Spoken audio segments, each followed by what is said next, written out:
No, you don't, because a summary offence means an offence that's tried in the magistrates. It's fully prosecuted and fully investigated.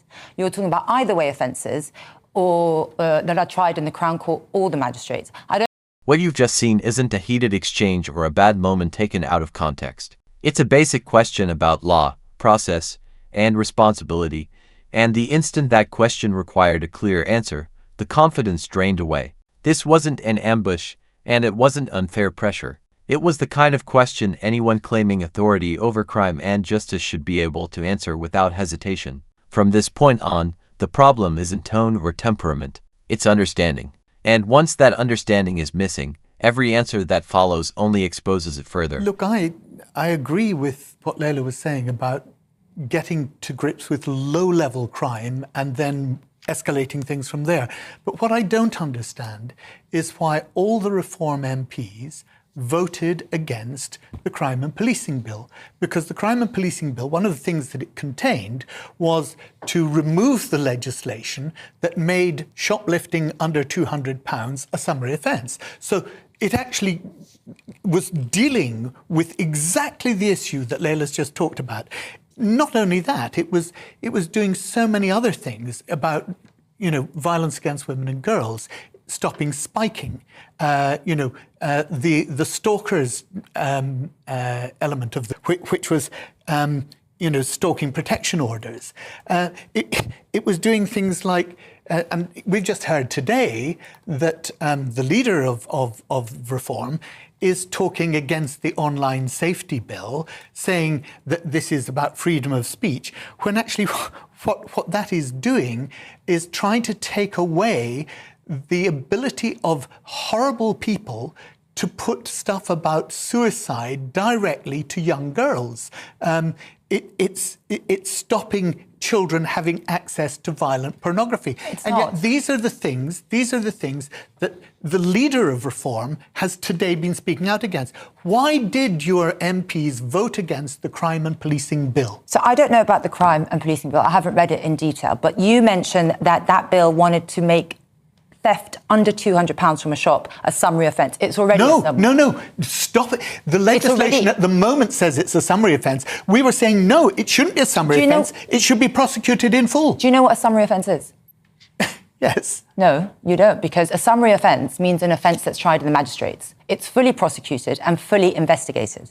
You're talking about either way offences or that are tried in the Crown Court or the magistrates. I don't think the legislation said it's not going to make it a summary offence. It's precisely what it said. It was removing the legislation that made it a summary offence so it would be tried as a serious crime, not in the magistrates' court. We definitely don't need £20 theft being tried in the Crown Court because that delay. This is where the argument stops being political and starts becoming personal. Because you can disagree on policy, you can even disagree on priorities, but you cannot argue your way out of something you don't understand. The moment legal definitions are explained, the language changes, the answers shorten, the interruptions increase, and the focus shifts away from the question itself. That isn't strength. That's someone realizing, too late, that slogans don't survive contact with detail. From here on, the pressure doesn't come from the interviewer, it comes from the facts refusing to move. Serious crimes such as rape, murder and terrorism. The Crown... Hang on one second. If I can just finish. Yeah, of course. Yeah, I'll let you speak. Yeah. The Crown Court has a 75,000 case delay. So if you want to also add minor shoplifting, like £20 for a jury trial, it's madness. Nowhere, Australia doesn't do that, Canada doesn't do that. We just want it to be prosecuted. That's all. We don't want it to be ignored. I have a shopkeeper who in my ward who says that the police screen his calls. They screen his 999 calls because he calls too much. But you've just said that you want to deal with shoplifting, and now you're saying, actually, the situation that we have at the moment doesn't do that. Yes. And when we tried to do something about it, you voted against it. No, you just said you wanted to make it a... Wow. We removed it as a summary offence. So how will you explain to the rape victim that's waiting already 2 years for a Crown Court trial that you're adding to the backlog? So let me just quote to you. Shoplifting is the ones that are recorded, 530 offences. Rape has doubled, sexual assaults has doubled, and Under the Conservatives. Hang on, and the police recorded data says that over 500,000 sexual assaults are not reported. So all those people who are victims of more serious crime, because of you, the backlog's going to, I don't even know how high it's going to go. And your MPs just voted against rightly so. legislation against spiking. They voted against I think they voted against this madness that you were making shoplifting for £20 a non-summary offence. Madness. They voted a bill because that your was bill is stopping rubbish. that was stopping them from getting spiked, that was stopping them from getting stalked. Michelle, that's what you voted against. Another point. You vote against the very things that are going to keep children safe, like mandatory reporting of sex crimes. You voted against Your party didn't say anything on the Pakistani rape gangs. You sat on it. Your MPs sat on it. Your councillors sat on it. I won't be lectured by what we voted against. Your MPs, your councillors were fully aware of the Pakistani rape gangs that were happening, and you did nothing. It's a disgrace. So I won't be lectured by the Labour Party about what we voted against and protecting women and girls. Further, as a senior Crown prosecutor, I've seen the CPS's policy on women and girls, and the last part of it says, this wasn't just an interview. This was a test, and you watched it being failed in real time.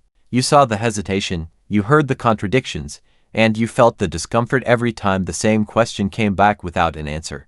This is a pattern: loud promises first, understanding later, if at all. And this is exactly why trust is gone.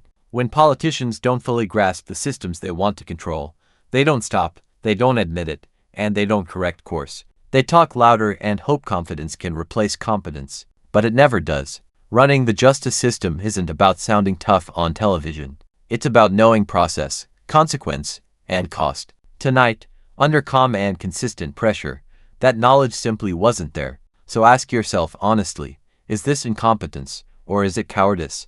And would you trust people like this to run the country? If you think moments like this matter, like the video, subscribe, and turn on the bell, because exposure like this doesn't happen by accident.